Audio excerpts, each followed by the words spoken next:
welcome to this deep dive all about global human rights. All right.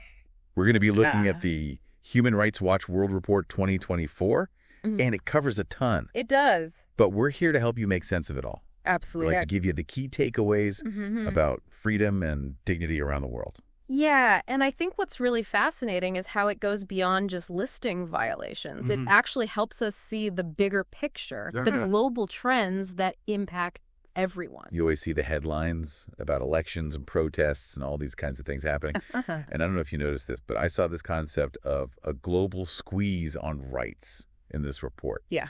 It's like some leaders are using the same playbook. Yeah, it's concerning, right? You see this trend of authoritarian governments basically rigging the game. Yeah? They're chipping away at checks and balances. Oh, totally. And it becomes less about what the people want and more about holding on to power. The report had a crazy example in Thailand. Oh, yeah. Where the Constitutional Court suspended the leading candidate for prime minister. Right. And it's like, what's the point of an election if the results can just be tossed out?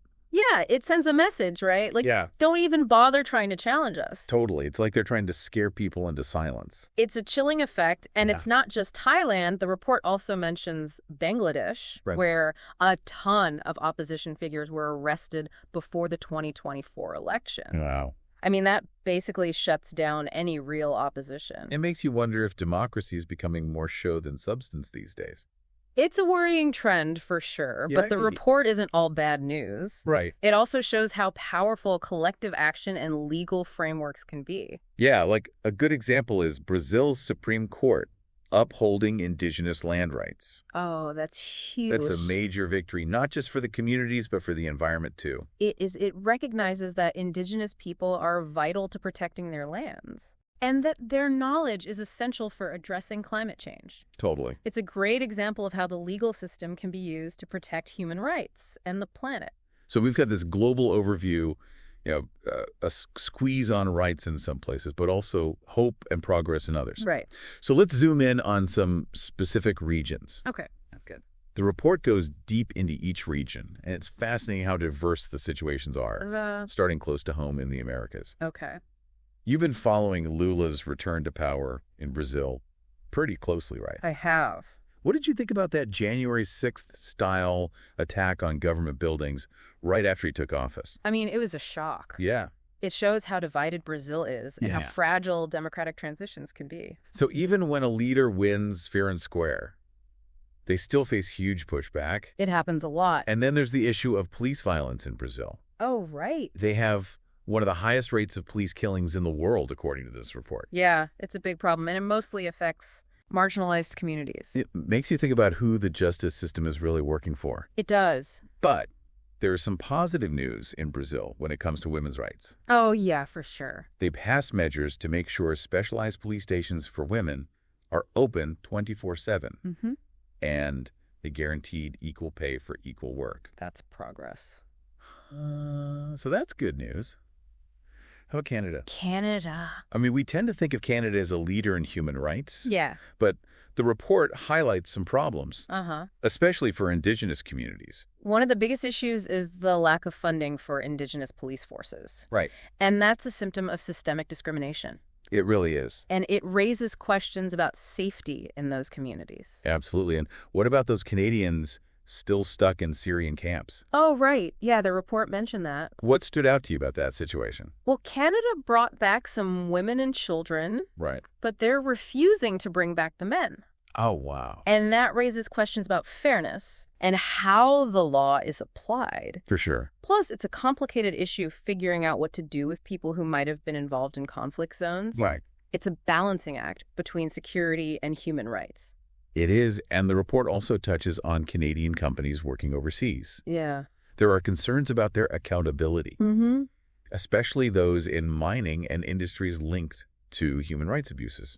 It's a tough one. It is. Because it raises questions about corporate responsibility and making sure businesses aren't profiting from exploitation. So Canada might look good on the surface. Yeah. But there's work to be done at home and abroad. Definitely. Let's shift our focus south to Mexico. Okay. Freedom of the press has been a huge problem there, right? It has. Mexico is one of the most dangerous places in the world for journalists.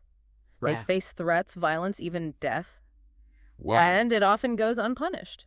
That's scary. It's like they're being silenced for doing their jobs. It's a huge problem. The report also mentions the growing role of the military in Mexico. Right. Is that concerning? I think so. Yeah. As the military takes on more tasks, it becomes harder to get information. Right. And hold those in power accountable. It's like a lack of transparency. Exactly. So in the Americas, we see progress in some areas, but challenges remain. Absolutely. Especially with things like police violence, corporate accountability, and freedom of the press. Yeah. And it's a reminder that even in democracies, the fight for human rights never ends. It really doesn't. It takes constant work and the courage to challenge the status quo. Speaking of challenging the status quo, let's turn our attention to Asia and the Pacific. All right. Where we see some really alarming situations developing. Okay. The situation in Afghanistan under the Taliban is just dire. It is. Their treatment of women and girls is particularly awful. Yeah, it's hard to believe that in this day and age, I know. women are being denied education beyond primary school. And they can't even work most jobs. Right. They've basically been erased from public life. Have you ever seen anything like this? It reminds me of other regimes that have tried to control women. Yeah. The restrictions are so bad that Human Rights Watch calls it gender persecution. Wow. Which is considered a crime against humanity. It's just awful. And unfortunately, Afghanistan isn't the only place where this kind of oppression is happening. Sadly, no. The report paints a really grim picture of Myanmar, too. Yeah, the military junta there is just brutal. Yeah. They're cracking down on any kind of dissent. It's just heartbreaking. They're committing atrocities with no consequences whatsoever. It's scary how little impact sanctions and diplomacy seem to have. I know, it makes you wonder. Let's go. What will it actually take to stop these kinds of abuses? That's the question, isn't it? It is a tough one. It is. But it might be time for the international community to rethink their strategies. Yeah, for sure. And then there's China, where control over information is getting even tighter. Oh, yeah. The report talks about activist Zhang Zhan, who was imprisoned for reporting on the initial COVID-19 outbreak in Wuhan. Yeah, her case is a clear warning about the limits of free speech in China. It really is. It shows how far the government will go to control the narrative. And silence anyone who dares to question them. Exactly. It's a stark reminder that access to information and freedom of expression are fundamental human rights. They are, and they're under threat in many parts of the world. For sure. These rights are essential for holding power accountable and making sure we have a just and fair society. So true. So let's turn to Africa now, a continent facing so many challenges. Okay. What are some of the key human rights issues the report highlights in Africa? Well, the report talks about ongoing armed conflicts, political instability, poverty, and discrimination. Wow. All of these contribute to a fragile human rights situation. The report mentions Angola, where fuel prices went up, leading to protests. Right. And the government cracked down harshly. They did. The government's response was a clear example of using too much force. It's awful. They opened fire on protesters, killing several people. And there were reports of forced evictions and demolitions without any due process. That's terrifying. It seems like the right to peaceful assembly is often met with violence. Especially when governments feel threatened and the lack of accountability makes it worse. It does. When there are no consequences for those in power, it allows abuses to continue. Exactly. It creates a culture of impunity. But amidst all the challenges, the report points to some hope in the Central African Republic. Oh, yes. They brought charges against a Salika commander for alleged war crimes and crimes against humanity. That's a big deal. It's a step towards justice. It shows that even in countries devastated by conflict, accountability is possible. And it's important. Yeah. Holding perpetrators accountable sends a strong message. It does. That those who commit atrocities will face consequences. And it offers some sense of justice for the victims. Right. The report also talks about the devastating situation in Sudan. Oh, Sudan is just heartbreaking. The conflict between the Sudan Armed Forces and the Rapid Support Forces has created a humanitarian catastrophe. It has, and both sides are committing terrible human rights abuses. It's just awful. Civilians are trapped in the crossfire. Yeah, we're hearing reports of mass killings, sexual violence, displacement. It's truly horrific. This situation needs a stronger response from the international community. It does. Millions of people need help. Yeah, but access is limited because of the fighting. It's a major obstacle. We have a moral obligation to do more to protect civilians in Sudan. I agree. The report also highlights the deeply rooted problem of violence against women in South Africa. It's a serious issue. They have one of the highest femicide rates in the world. It's a chilling statistic, and then there are the delays in former President Zuma's corruption trial. Right. It raises concerns about accountability at the highest levels of government. It's frustrating to see these patterns of impunity, even in countries with strong democratic institutions. Accountability is crucial not just for justice, Yeah. but also for rebuilding trust in the government. So true. So from crackdowns on protests to impunity for the powerful and horrific violence against women. This report shows the immense challenges facing many African nations. It does, but it also shows the strength of those fighting for human rights. That's a good point. And it highlights how important international pressure is to hold abusers accountable. Absolutely. Now let's move our focus to Europe and Central Asia. Okay. We often think of this region as a bastion of democracy and human rights. We do. But what does the report say about the state of human rights there? Well, it's not as straightforward as you might think. Oh, really? There are some worrying signs. Like what? Like the erosion of democratic norms, especially in places like Hungary and Russia. So even in Europe, democracy is facing challenges. It is, and these trends can spread. Creating a more hostile environment for human rights. Exactly. Let's start with Hungary, where Prime Minister Orban has been consolidating his power. Yeah. What's going on there? Well, Orban's government has been systematically weakening checks and balances. Wow. They're targeting the media NGOs, even universities. It sounds like a classic case of democratic backsliding. It does. He's slowly dismantling democratic institutions to keep control. It's a reminder that democracy is fragile. It is. And requires constant attention and participation from citizens. Absolutely. And then there's Russia, where the crackdown on dissent has intensified since the invasion of Ukraine. It has the level of repression in Russia is very concerning. The government has basically made it illegal to be against the war. Yeah. Activists, journalists, even regular people are facing arrest just for speaking out. Exactly. And the report specifically mentions Alexei Navalny and his allies. Right. They're facing years in prison on what seem like bogus charges. Yeah. It's a clear attempt to silence any opposition and strengthen Putin's grip on power. Wow. It's a chilling example of how authoritarian regimes use the legal system to crush dissent. It is. And of course, the war in Ukraine itself has caused a humanitarian crisis and widespread human rights abuses. Millions of Ukrainians have been affected by this war. The report documents violations by both Russian and Ukrainian forces. It's a stark reminder of the cost of war. And how fragile human rights are during conflict. It is. We've covered a lot of heavy stuff today. We have. But are there any reasons for optimism in this report? There are. Despite the grim picture, the report stresses the importance of international action. So it's not just about awareness, it's about taking action. Right. International pressure and legal mechanisms are crucial for holding abusers accountable. And for achieving justice. Exactly. The report talks about the International Criminal Court.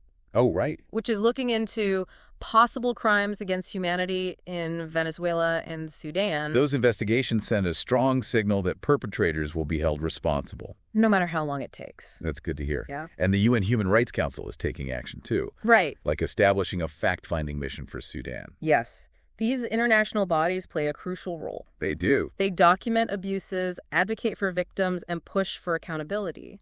It's challenging work, but so important for global human rights. As we wrap up this deep dive, what do you think is the most important takeaway for our listener?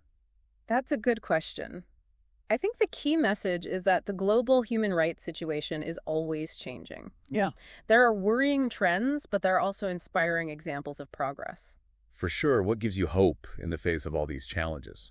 The people and organizations who are out there every day defending human rights, often at great personal risk. Yeah, their dedication to justice and equality is truly inspiring. It is. It reminds us that we all have a role to play in defending human rights. Absolutely, whether it's staying informed, speaking out, or supporting human rights organizations. This deep dive has given us a glimpse into the complexities of human rights around the world.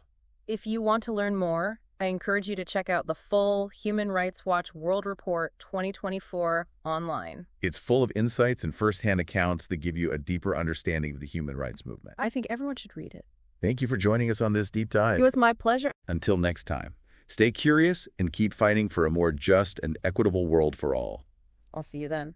Afghanistan under the Taliban is really tough right now, especially for women and girls. It's 2024, and they're being denied education past primary school. It's hard to believe. And they're barred from most jobs. Basically, they've been erased from public life. Pretty much. It's like something out of the past. It is reminiscent of some pretty oppressive regimes throughout history. It really is. Human Rights Watch even calls it gender persecution, a crime against humanity. The restrictions are just that severe, yeah. Sadly, Afghanistan's not alone in this. No, definitely not. The report also paints a grim picture of Myanmar. Yeah, the military junta is just brutal. Cracking down on any kind of dissent. It's truly heartbreaking. It is. The junta is committing atrocities with no consequences at all. It's scary how sanctions and diplomatic efforts seem to have had little impact. Yeah, it really makes you wonder. I know. What will it take for the international community to actually step up and address these situations?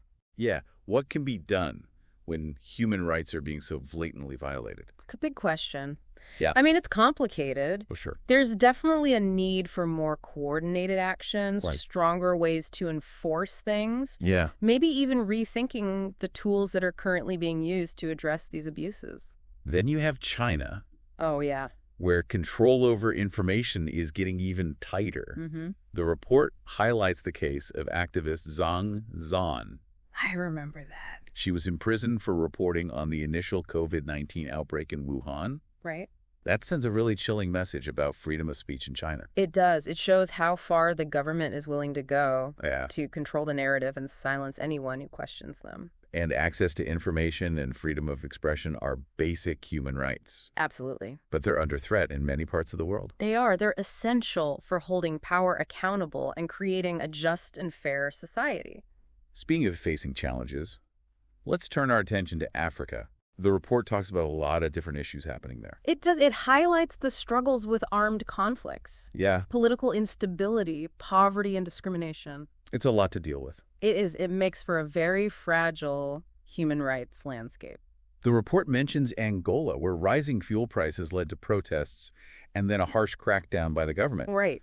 They actually opened fire on protesters. Yeah, it was a clear use of excessive force. Several people were killed. And there were reports of forced evictions and demolitions without any legal process or compensation. It's terrifying. It is. And it seems like the right to peaceful assembly is so often met with violence. Especially when governments feel threatened and the lack of accountability just makes it worse. It does. When there are no consequences for those in power, abuses are more likely to happen. It creates a culture of impunity where people think they can get away with anything. The report does offer a glimmer of hope in the Central African Republic, though. Oh, that's good. Charges were brought against a key Salika commander Oh, for alleged war crimes and crimes against humanity. that's a big step. It is. It shows that even in a country ravaged by conflict, justice is still possible. It's a long process, Yes. but essential for preventing future abuses and building peace. Absolutely. Holding perpetrators accountable sends a powerful message It does. that those who commit atrocities will be held responsible for their actions. And it gives some sense of justice for the victims and their families. Right.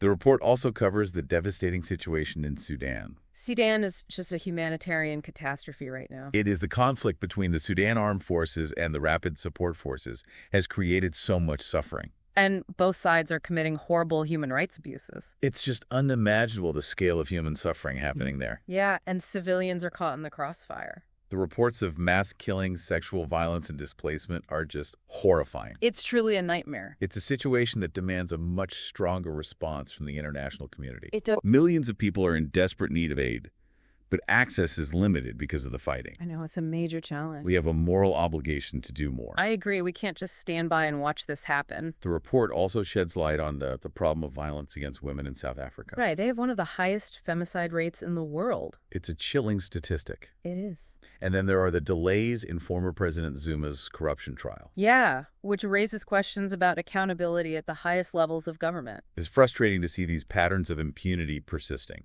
It is, even in countries that have strong democratic institutions. We need accountability not just for justice, but also for rebuilding trust in the government. Absolutely. So from crackdowns on protests to a lack of accountability and horrific violence against women. Yeah. This report shows just how challenging the situation is for many African nations. It does, but it also highlights the resilience of the people fighting for human rights there. And the importance of international pressure in holding abusers accountable. That's right. We can't forget about them. Now let's shift our focus to Europe and Central Asia, Okay. a region that's often seen as a leader in democracy and human rights. Right. What does the report tell us about what's happening there? It's more complicated than it seems. There are definitely some cracks starting to show. Oh, really? Like what? Well, the report points to this erosion of democratic norms, Okay. particularly in places like Hungary and Russia. So even in Europe, democracy is under threat. It seems that way, and it's worrisome because these trends, they can spread. Yeah, creating a less favorable environment for human rights. Exactly. Let's start with Hungary, where Prime Minister Orban has been in power for quite a while and consolidating his power even more. Yeah, he's been very strategic. What's the situation there? What's happening? Well, Orban's government has been weakening those checks and balances, targeting the media, NGOs, non-governmental organizations, and even academic institutions. Wow, it sounds like he's really trying to control everything. It does, doesn't it? It's a classic example of what we call democratic backsliding. Oh, okay, so like going backwards instead of forwards. Yeah, where a leader gradually dismantles democratic institutions to hold on to power. It's like a cautionary tale. It is. It shows that democracy is something you have to constantly work at and protect. Absolutely. You can't take it for granted. And then there's Russia, where things have gotten much worse since they invaded Ukraine. Yeah, the crackdown on dissent there is really alarming. It is. The report says the government has basically made it a crime to oppose the war. Yeah, pretty much. Activists, journalists, even ordinary citizens are being arrested just for expressing their views. And the report specifically mentions Alexei Navalny and his allies. Oh, right. They're facing years in prison. Yeah, on charges that seem totally made up. It's a clear attempt to silence anyone who challenges Putin's authority. It is a classic tactic of authoritarian regimes. It's really scary. And, of course, the war in Ukraine has led to a huge humanitarian crisis and widespread human rights abuses. It's been devastating for millions of Ukrainians. The report talks about serious violations on both sides. Yeah, by both Russian forces and Ukrainian security forces. It's a sobering reminder of the true cost of war. And how easily human rights can be trampled during conflict. We've talked about a lot of difficult situations today. We have. It's a lot to process. It is. But are there any bright spots in the report? Any reasons for optimism? Absolutely. I mean, despite all the bad news, the report highlights the importance of international action. Okay, so it's not just about raising awareness, but about actually doing something. Exactly. International pressure and using legal mechanisms, those are key for holding abusers accountable. And ultimately achieving justice. Right. The report talks about the International Criminal Court, which is investigating potential crimes against humanity in Venezuela and Sudan. That's good to hear. It sends a message that those who commit these kinds of atrocities will face consequences. Even if it takes a long time. Even if it takes years. And the UN Human Rights Council is also stepping up. Yeah. They're doing important work, too. Like with the fact-finding mission for Sudan. Right. These international bodies are crucial. They are. They document abuses, they advocate for victims, and they push for accountability. It's tough work, but essential for advancing human rights globally. It is. So as we wrap up this deep dive, what would you say is the most crucial takeaway for our listeners? That's a good question. I think the main point is that the fight for human rights is never over. Yeah. It's a constant struggle with ups and downs. What gives you hope in the face of all these challenges? The people on the ground, the individuals and organizations who are out there every day defending human rights. Yeah, they're the real heroes. They risk their lives to fight for justice and equality. It's inspiring and reminds us that we all have a role to play. We do, whether it's staying informed, speaking out against injustice, or supporting organizations that are working to make a difference. This deep dive has given us a lot to think about. It has. The human rights situation around the world is complex and constantly evolving. It is, but there's always hope. Yeah, and we can all contribute to making the world a more just and equitable place. Absolutely. If you want to learn more about the issues we discussed today, be sure to check out the full Human Rights Watch World Report 2024 online. It's a great resource. It's packed with information and firsthand accounts that give you a deeper understanding of the challenges and triumphs of the human rights movement. Thanks for joining us on this deep dive into global human rights. It was my pleasure. Until next time, stay curious and stay engaged in the fight for a better world for everyone.